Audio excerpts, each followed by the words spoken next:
Doctor साहब हैं, आज उनकी कम से कम टीम जो है लगभग 50-60 की हो गई होगी।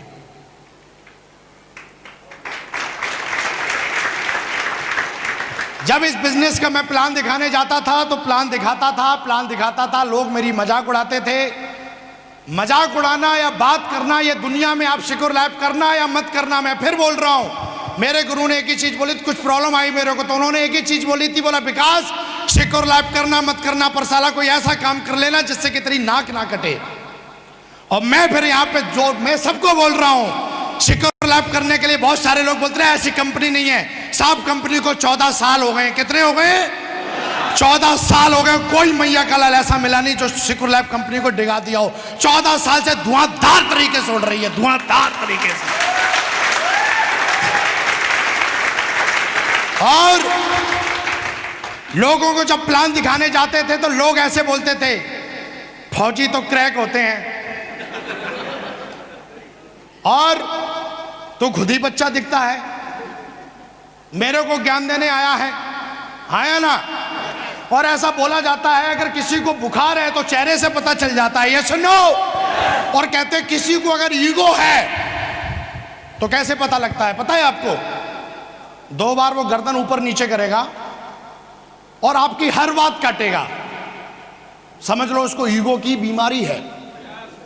हर बात काट वो किस लिए रहा है? क्योंकि इसके दिमाग में एक चीज है, वो है मैं। क्या? तो मैं कईयों को प्लान दिखाने जाता था तो वो ऊपर से नीचे और मेरी हर बात काटते थे। और ये चीज का मेरे पास कोई तोड़ नहीं था कि मैं इनको कैसे बंद करूं, ये काट क्यों देते हैं। फिर अपलाइन ने, मेरे गुरु ने समझाया, मिस्टर जसवीर जी ने, कि विकास आज ये तेरी बात काट रहे हैं, आज ये तेरों को तोड़ रहे हैं। और जिस दिन तू ले लेगा ट्रेनिंग लगातार, तू जिस दिन 100 ट्रेनिंग ले लेगा, कितनी, उस दिन गिन गिन के तोड़ेगा बेटा, तू गिन गिन के तोड़ेगा, गिन गिन के तोड़ेगा। और मैंने ये कसम खा ली थी क्योंकि मेरे गुरु ने एफआई में एक चीज बता दी कि इस बिजनेस में तुम कितने स्मार्ट हो, कितने लंबे हो, बाल कितने अच्छे हैं, ड्रेस कितनी अच्छी, खानदान कौन सा है, कोई मायने।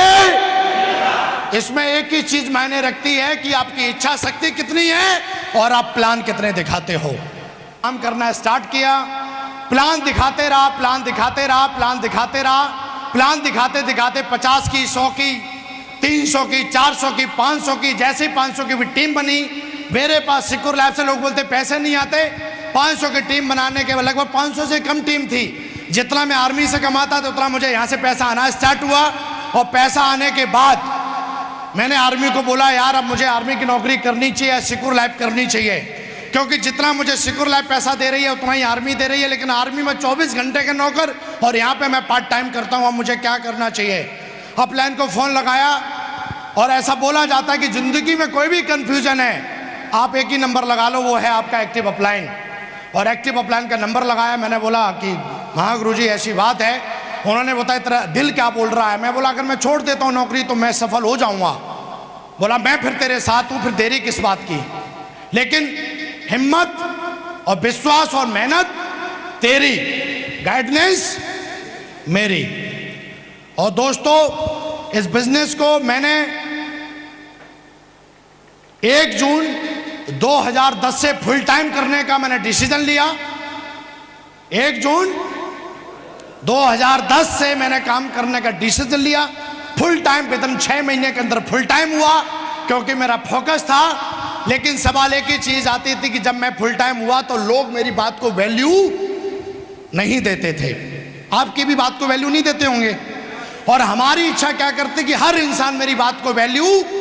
मैं लोगों को प्लान दिखा देता था, फौज की नौकरी छोड़ दी थी। फाइनेंशियली प्रॉब्लम मुझे इसलिए आती थी क्योंकि मैंने किसी को बताया नहीं कि मैंने आर्मी की नौकरी छोड़ दी, क्योंकि मैं जानता था अगर आर्मी की नौकरी छोड़ने के बाद अगर मैं अपने घर वालों को बताऊंगा, लोगों को बताऊंगा तो दुख होगा, हाँ या ना। उसके बाद दोस्तों मैंने लोगों के पास जाता था, लोग इग्नोर करते थे। मैं कहानी सुनाता हूं आपको कि लोग ऐसा क्यों करते हैं। एक बार के वो एक गुरुजी थे और गुरुजी के सेवा पानी में एक चेला था। चेला जिंदगी भर से उनकी सेवा करता रहा। और करते करते करते जब गुरुजी ऊपर जाने वाले थे तो गुरुजी ने बोला बेटा हमारी तूने बहुत सेवा की है, अब मैं तुझे कुछ ऐसा देके जाता हूं जिससे कि तेरी जिंदगी शान से गुजरे।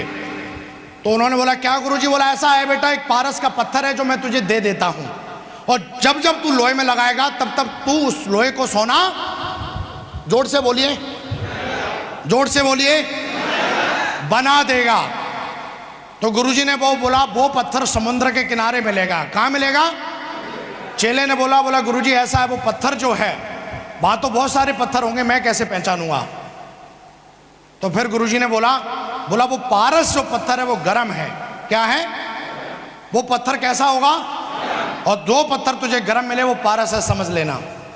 चेला चला जाता है समुद्र के किनारे, और समुद्र के किनारे जाने के बाद पहले पत्थर को छूता है, वो पत्थर ठंडा, दूसरे को छूता है वो भी, तीसरे को छूता है वो भी। उसके दिमाग में एक बात आई, यहाँ तो बहुत सारे पत्थर अगर मैं छू के छोड़ दूंगा तो मुझे पता कैसे लगेगा कि मैंने किसको छुआ और किसको नहीं छुआ। और ये करने के बाद एक दिन हो गया, फिर उसने एक डिसीजन लिया कि मैं जिस पत्थर को छुआ अगर वो ठंडा है तो उसको पानी में फेंक दूंगा।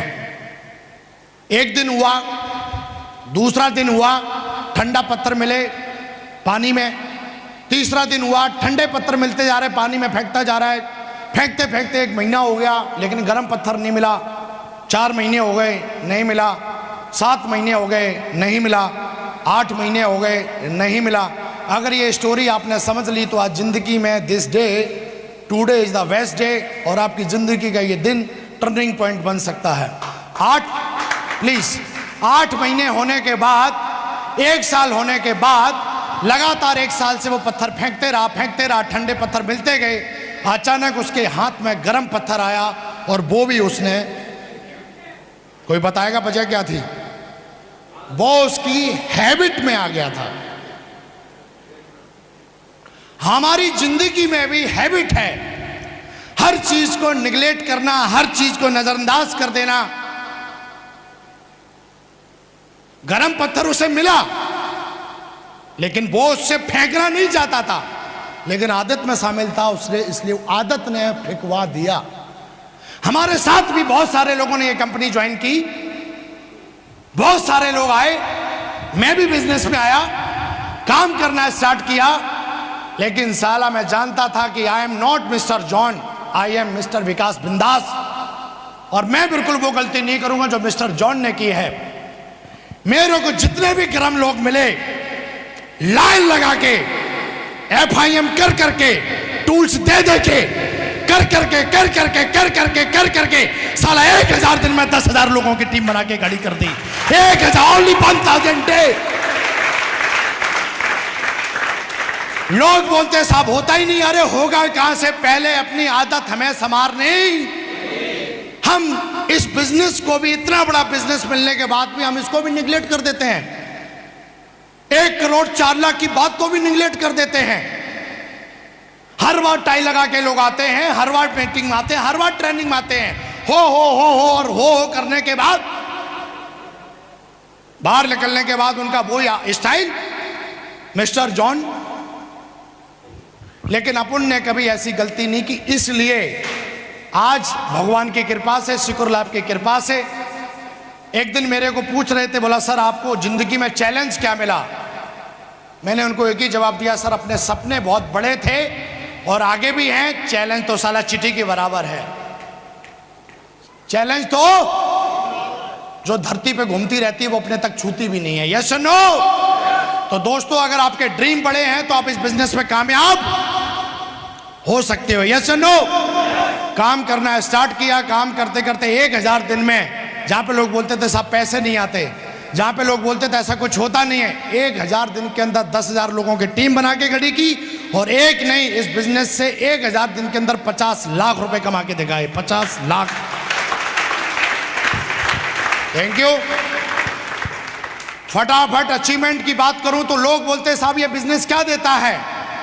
मैं बताता हूं ये बिजनेस क्या है। इस बिजनेस ने मुझे दी है इज्जत, इस बिजनेस ने दी है मुझे शोहरत, इस बिजनेस ने दी है मुझे कामयाबी, इस बिजनेस ने मुझे जीना सिखा दिया। क्या सिखा दिया? वरना लोग जिंदगी गुजार देते हैं, 60-70 साल उनकी जिंदगी हो जाती है, जिंदगी हिंदुस्तान में हो क्या रहा है उनको कुछ पता नहीं लगता। यस नो, मैंने भी वही पैकेज लिया था जो आप लोगों ने लिया है। बस वजह इतनी है कि जो जो इस कंपनी ने बोला, जो जो सिस्टम ने बोला, वो मैंने इस चीज को दिल से फॉलो, अपने अपलाइन को दिल से फॉलो किया। आज अचीवमेंट की बात करूं तो दोस्तों बहुत सारे अचीवमेंट हैं। आज पूरे हिंदुस्तान में बताते बड़ा फक्र होता है, जहां पे कभी ऐसा सोचते भी नहीं थे कि मेरे साथ कोई बंदा आके डायमंड बनेगा। आज मेरी टीम में मैं ही डायमंड नहीं हूं, आज मेरी डाउनलाइन में 4 डायमंड हैं, 4 डायमंड हैं। सपना बड़ा था कि साहब बहुत बड़ा काम करेंगे साहब, और आज बताते हुए बड़ा फक्र होता। लोग तो एक मोहल्ले में घुसे रहते हैं और एक मोहल्ले में उनका काम चलता है और बोलते हैं मैं डायमंड बन के दिखाऊंगा। सपना शुरू से था, इंडिया का मैप टांगा और बीच से लकीर काटा। आज आधा हिंदुस्तान मेरे लेफ्ट में और आधा हिंदुस्तान पूरे राइट में है।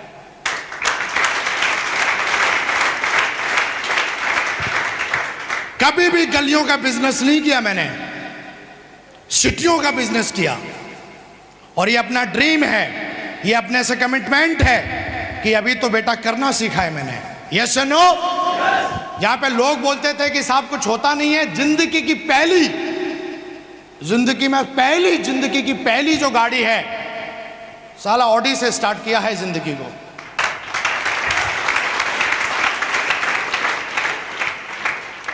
आज ऑडी से चलते हैं और जिस रोड से गुजरते हैं वो रोड धन्य हो जाता है। बोलते हैं साहब बड़ी दिक्कत है, आप तो लोगों को समझा लेते हो पर हम नहीं समझा पाते। छोटी सी फिर आपके लिए एक स्टोरी पेश है। एक बुढ़िया थी, कूड़ा कचरा उठाती थी और कूड़ा कचरा से हर दिन वो 200 रुपए उस कूड़े कचड़े को बेच के कमाती थी और उस कचड़े से बेचने के बाद जो पैसा आता था उससे वो अपनी फैमिली को चलाती थी। लेकिन उसको एक दिक्कत थी, वो जिस गली में जाती थी उस हर गली में उसको 2-4 कुत्ते भौंकते हुए मिलते थे और उसको वो भौंक भौंक के ये बोलते थे कि ये मेरा इलाका है। आया ना?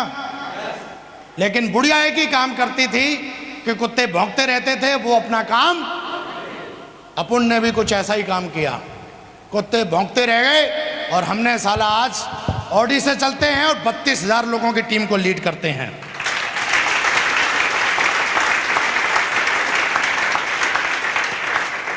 और हम तो खुला चैलेंज करते हैं यार कि कोई मैया का लाल अगर ऐसा बोलता है कि काम होता नहीं है, चेक आते नहीं है, तो ले अपने हाई कोर्ट से तो वकीलों मैं साइन करके देता हूं विद इन स्टाम्प पेपर पे कि जैसा मैं बोलूं 4 साल कर लेना। अगर साला नाम के आगे करोड़पति नहीं लगाया तो विकास बिंदास नाम नहीं मेरा।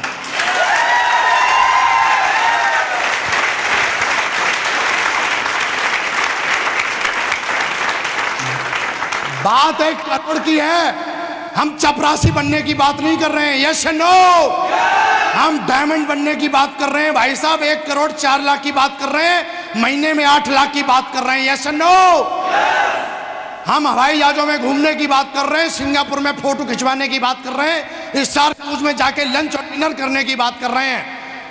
हम पोछा लगाने की बात नहीं कर रहे हैं। लोग बोलते हैं साड़ी सूट बेचने का, और मैं बोलता हूं बेटा ये साड़ी सूट बेचना गंदा तुझे लगता होगा, और कहते हैं कि हमको दिक्कत अगर इस चीज से हो रही है तो तूने किताबें नहीं पढ़ी। मैं तो एक ही चीज बोलता हूं, जिसको इस बिजनेस को करने से दिक्कत हो रही है, मैं एक ही बात जानता हूं कि उसको कुछ नॉलेज इस बिजनेस की, इसलिए उसको दिक्कत हो रही है। तो रियली आज जिंदगी बिंदास है। एयरपोर्ट से अभी 45,000 का गूगल खरीदा, लगाते हैं तो आंखें और ज्यादा खूबसूरत हो जाती हैं। तो हर 4 दिन के बाद कोई ना कोई फ्लाइट रहती है। आज साहब यहां जा रहे हैं, वहां जा रहे हैं। यस नो, जिंदगी बिंदास है। क्या किया मैंने? आपकी तरह ज्वाइन कर लिया था। आप में और मेरे में शायद एक फर्क हो सकता है कि मैंने कोई भी दिन, मुझे याद नहीं है कि मैंने जिस दिन प्लान ना दिखाया हो, अपने अप्लायंस से बात ना की हो और अपने दम पे, चाहे लेवल मेरा सिल्वर हो, गोल्ड हो, पर्ल हो, अपने दम पे डीडी तब भी निकालता था और आज भी निकालता हूं। और जिस दिन से हमने जन्म लिया है उस दिन से मौत हमारे पीछे पड़ी है। लोग बोलते हैं कि साहब हम पापा को पूछेंगे, मम्मी को पूछेंगे, बीवी को पूछेंगे, पड़ोसन को पूछेंगे, पड़ोसी को पूछेंगे, लेकिन यह चीज अंदर अपने कभी आई नहीं। आई क्यों नहीं? क्योंकि साला 18 साल से ऊपर हूं मैं यार। गवर्नमेंट ने मुझे वोटर आईडी बना के रखा और मैं अपनी मर्जी का वोट, गवर्नमेंट भी इतना विश्वास रखती है कि यह समझदार हो चुका है और इसकी वोटर आईडी बननी चाहिए, आया ना। और जिस इंसान का वोटर आईडी है, मेरे को लगता है कि उसको डिसीजन लेना चाहिए, लेना चाहिए और नहीं ले रहा है। अगर मैं सरकार में होता तो साले का वोटर आईडी जब्त करा लेता। बोला वोटर आईडी रख।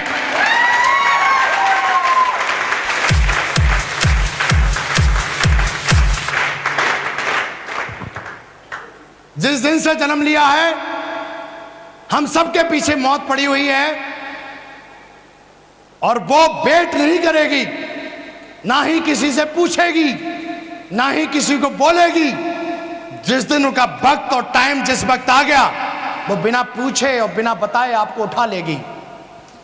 और फिर ऊपर जाने के बाद भगवान पूछेगा, साले तूने क्या किया? तू मेरे भी नाक कटा के आ गया। तूने कुछ नहीं किया, तू कामचोर था, मानते हैं। मैंने तुझे सिक्योर लाइफ दी, सिक्योर लाइफ में भी एक दमदार रॉयल ड्रीमर टीम दी। भगवान ने आज इतने बड़े अचीवमेंट दिए, हम उसका लाख लाख धन्यवाद, कोटि कोटि धन्यवाद करते हैं। आज मैं जो भी कुछ हूं, मैं हमेशा उन सारे लोगों के कृतज्ञ हूं जिनकी वजह से आज मैं पहुंचा। सबसे पहले कृतज्ञ हूं अपनी कंपनी जिसका नाम है सिक्योर लाइफ और उसके डायरेक्टर्स।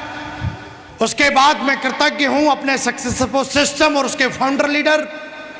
उसके बाद जितने भी मेरे अपलाइन हैं, जितने भी पॉजिटिव और एक्टिव अपलाइन हैं उनका, जिन्होंने मुझे हर पल अनकंडीशनल लव दिया है, जबकि ऐसा कोई स्टाम्प पेपर पर लिख के उन्होंने दिया नहीं था कि मैं तुझे डेली फोन करके मोटिवेट करूंगा या मैं तुझे किताब के लिए बोलूंगा। लेकिन उन्होंने अपना फर्ज हर दिन निभाया, जिसकी वजह से आज मैं इतने बड़े प्लेटफॉर्म पे हूं, इतने बड़े स्टेज पे हूं, इतनी बड़ी सफलता है। यस या नो? और उससे भी ज्यादा कृतज्ञ हूं तमाम लोगों का जिन्होंने मेरी मजाक उड़ाई। अगर वो मजाक नहीं उड़ाते तो मां कसम आज मैं होता नहीं, क्योंकि जब जब मजाक उड़ाई खून गर्म था, साला आग लगी कि मां का दूध पिया है तो बेटा करके दिखाएंगे। अब सबसे बड़े मोटिवेटर हैं वो।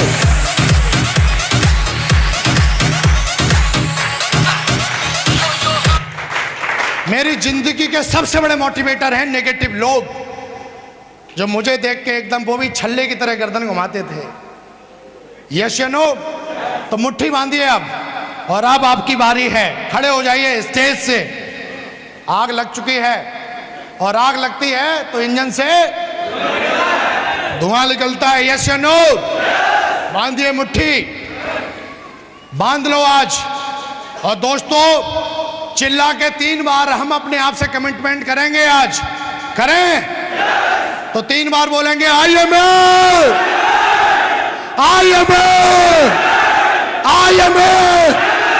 Thank you very much and go diamond.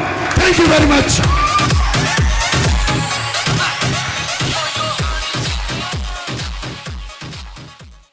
ज्यादा समय न लेते हुए एक खड़े होकर जोरदार तालियों से उनको स्वागत करेंगे। So now please welcome double diamond leader Mister Mahesh Chand ji. एक जोरदार तालियां दोस्तों।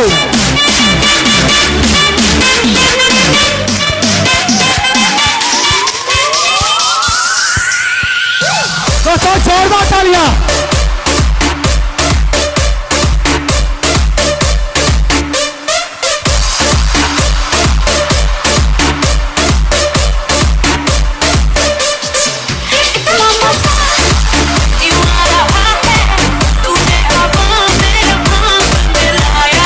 दोस्तों सभी को नमस्कार।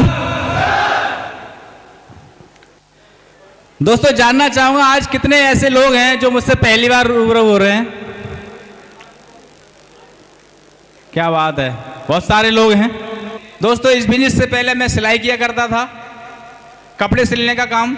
एक गली में छोटी सी दुकान चलाता था, 2 मशीन रखकर, और कई पीढ़ी से मेरे घर में ये काम हो रहा था। आज से कोई 20-25 साल पहले इस काम को बहुत अच्छा माना जाता था, क्योंकि मार्केट में कोई भी सिला हुआ कपड़ा नहीं बिकता था कोई 25 साल पहले नहीं बिकता था। अगर कोई भी कपड़ा हमको पहनना है तो दर्जी से सिलवाना पड़ेगा। रात दिन दर्जी की वो होती थी पूछ, मास्टर साहब, बहुत सम्मान से देखा जाता था। तो हमारे घर में पिताजी सिलाई का काम किया करते थे, बाबा भी सिलाई का काम किया करते थे। और जब घर में कोई काम होता है तो आधा तो काम देख देख के ही सीख जाते हैं। सही बात है दोस्तों, मैं आधा काम मैं भी देख देख के सीख गया। और हाई स्कूल तक मैंने पढ़ाई की है, और काम तो कुछ ना कुछ करना था। तो जिस काम को मैं आधा सीख चुका था, तो मैंने क्यों ना यही पूरा काम सीख लिया जाए। पिताजी के साथ रहकर सिलाई सीख गया, कपड़े सिलता रहा। कुछ समय बीता, अचानक से क्या होता है कि रेडीमेड का ज़माना शुरू होता है। लोग बोलते थे, मास्टर साहब ये कपड़े कल चाहिए, बारात में जाना है, शादी में जाना है, ससुराल जाना है। अब ससुराल तो मुझे भी जाना था लेकिन क्या था कि अगर मैं अपनी ससुराल देखूंगा तो वो ग्राहक लौट रहा। दिन में काम कर रहे हैं, रात में काम कर रहे हैं, और सोच रहे हैं कि सुबह ये ग्राहक आएगा, कपड़े लेके जाएगा, पैसे दे के जाएगा। और उस ग्राहक का इंतजार कर रहे हैं। पूरा दिन हो गया, ग्राहक ही नहीं आया। वो तो अपनी ससुराल चला गया। वो अंदाज लगाया, हो सकता है मास्टर साहब ने कपड़े नहीं सिले हों, इसलिए सिले सिलाई खरीद कर लेके चला गया। लेकिन मैं उसी इंतजार में रहा कि ग्राहक आएगा, पैसे आएंगे तो हम भी ससुराल जाएंगे। और उस चक्कर में ना तो रिश्तेदारी में जा पाते थे और ना कहीं और शादी संबंधों में जा पाते थे। दोस्तों ऐसा काम सीखा। अगर काम ज़्यादा आ जाए तो खाने की कोई पता ही नहीं है, और काम नहीं हो तो परेशान। आप बताओ, ऐसा कितने लोग काम सीखना चाहेंगे? काम हो तो परेशान और नहीं हो तो परेशान। ऐसे काम से दूर रहेंगे कि नहीं रहेंगे? दोस्तों बाहर मार्केट में मैंने देखा है, अपने बच्चों को सब काम सिखा रहा है, लेकिन कोई भी आदमी सिलाई का काम नहीं सिखा रहा। सिलाई वालों की सबसे ज्यादा मट्टी खराब है, लेकिन ऊपर वाले को धन्यवाद देता हूं, मुझे सही टाइम पे सिक्योर लाइफ दी है उसने। Thank you. तो दोस्तों जब मैंने इस बिजनेस को ज्वाइन किया तो मुझे खुद नहीं पता था कि मैं इस काम को नहीं कर पाऊंगा, इसकी व्यवस्था कैसे कर पाऊं। बस केवल मेरे ना तो फैमिली में किसी ने मना किया और ना ही मैंने किसी से सलाह ली। सर ने एक बात और बोली थी कि सर अगर गवर्नमेंट में होते तो आईटी ग्रुप को जब्त करा लेते। इस बात से तो मैं भी सहमत हूं। आप बताओ, जब हमको गवर्नमेंट ने वो दे दी अथॉरिटी कि आप अपनी मर्जी के मालिक हैं, तो हमको अपनी मर्जी से डिसीजन लेना चाहिए।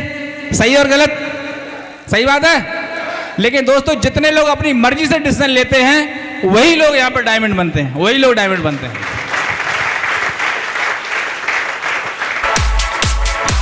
Thank you. आज हम लोग यहां बैठे हैं, वो किस लिए बैठे हैं? आज हम लोग जो बैठे हैं यहां पर, वो इसलिए बैठे हैं, हम लोगों ने कल कभी ना कभी किसी ने डिसीजन लिया था।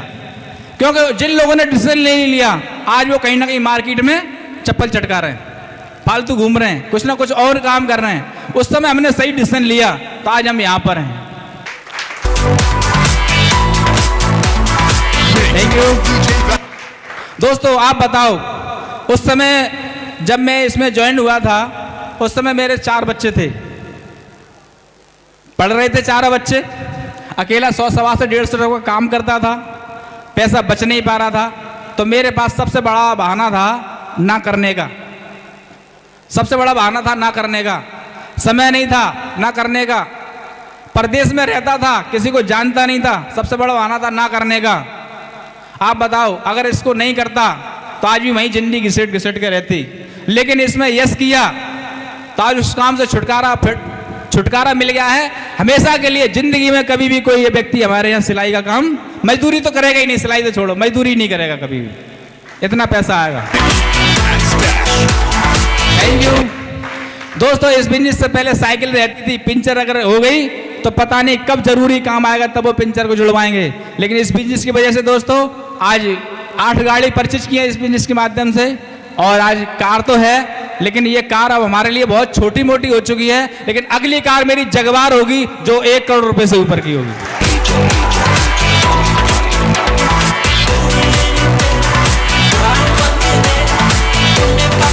Thank you. बाहर की दुनिया में बोलते हैं अपनी औकात से बाहर नहीं निकलो। इस बिजनेस में बोलते हैं कि जितनी औकात से भी ज्यादा बोल सकते हो और सुकून लाइफ उसको पूरा करा सकते हैं। केवल सुकून लाइफ के साथ रहिए।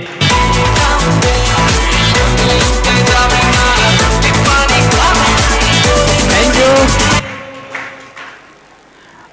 कल मैं अपनी पास में मार्केट है जयपुर हाउस में, तो वहां जा रहा था शेविंग के लिए। मैंने कि लाओ शेविंग करा के आता हूँ। रास्ते में क्या है, एक महात्मा मिले, तो मैंने कहा, मैंने कि महात्मा मिले, मैंने 10 रुपये जेब में निकाले और मैं देता हुआ जो निकल रहा था, और जैसे ही मैं निकल रहा था तो उन्होंने बोले क्या दे रहे हो? मैंने कि बाबा मेरी इच्छा कर रही है आपको कुछ देने की, इसलिए मैं दे रहा हूँ। बोले नहीं नहीं नहीं नहीं। तो फिर मैं रुक गया, और पता नहीं उनके कमंडल में वो रखा था तिलक लगाने का। बोले बच्चा आपकी दान करने की इच्छा कर रही है, तो दान ये तो खैर आप दे ही रहे हो, लेकिन मुझे लगता है कि आप थोड़ा बड़ा दिल वाले हो, और मैं जो गली गली भटक रहा हूं, मुझे लग रहा है कि अब मैं गली गली नहीं भटकूंगा, मेरा एक ही जगह से काम हो सकता है। मैंने क्या इच्छा है तुम्हारी? बोले अमरनाथ जी का नाम सुना है? मैं सुना है। बोले काठमांडू में पशुपति जी का नाम सुना है? मैंने कि वहां तो मैं गया हूं। बोले आप गए हो? बोले कैसे गए हो? मैंने कि भाई प्लेन, जहाज से। बोले अच्छा, और कहाँ गए हो? तो मैंने अपनी सारी स्टोरी बता दी। मैं इतने 7 कंट्री घूम चुका हूं, Thailand, Malaysia, Singapore, Indonesia, Kathmandu.